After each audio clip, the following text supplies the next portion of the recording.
Thank you, Commissioners, for the opportunity to speak today. My name is Carl Peterson, and I am a PNM ratepayer living in New Mexico and a member of the indivisible Nob Hill. I'd like to make 3 points today. First, Avangrid's experience with Central Maine Power should be enough. I'm sorry, sir. Could you slow down, please? I can speak much slower. First, Avangrid's experience with Central Maine Power should be enough to disqualify Avangrid from the acquisition of PNM.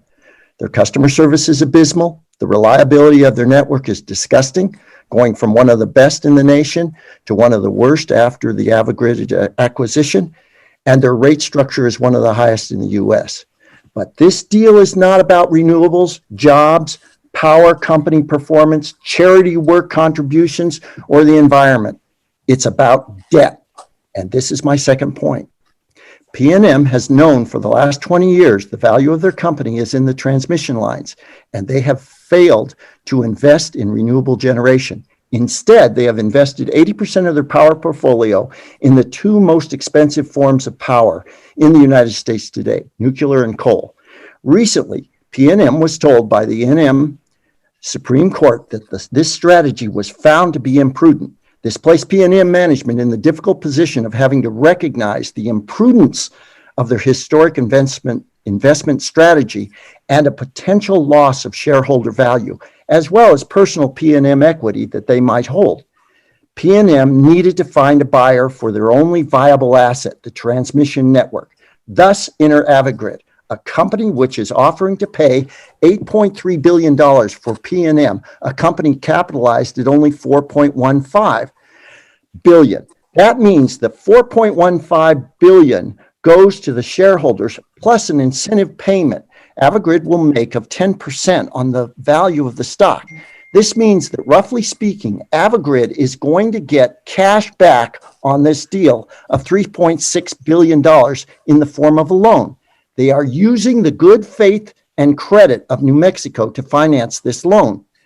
Avangrid is capitalized at $16.8 billion, but their enterprise value is $25.7, and let's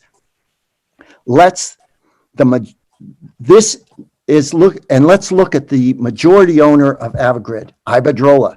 They're capitalized at $76 billion, but their enterprise value is $151 billion. Most of that debt has been created since 2019.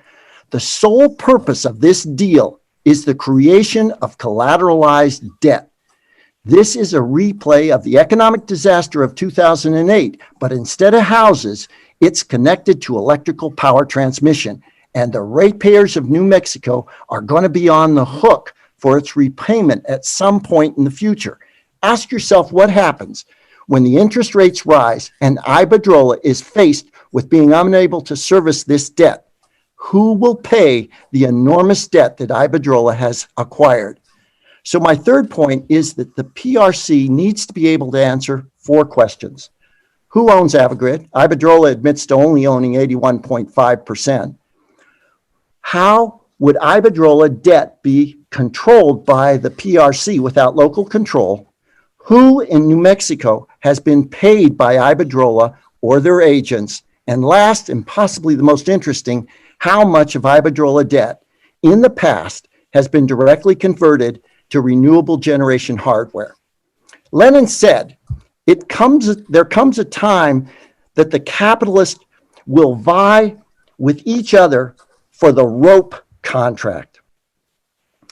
Replace capitalists with New Mexico rate players, and you will understand where this deal is going. Thank you very much, Commissioners.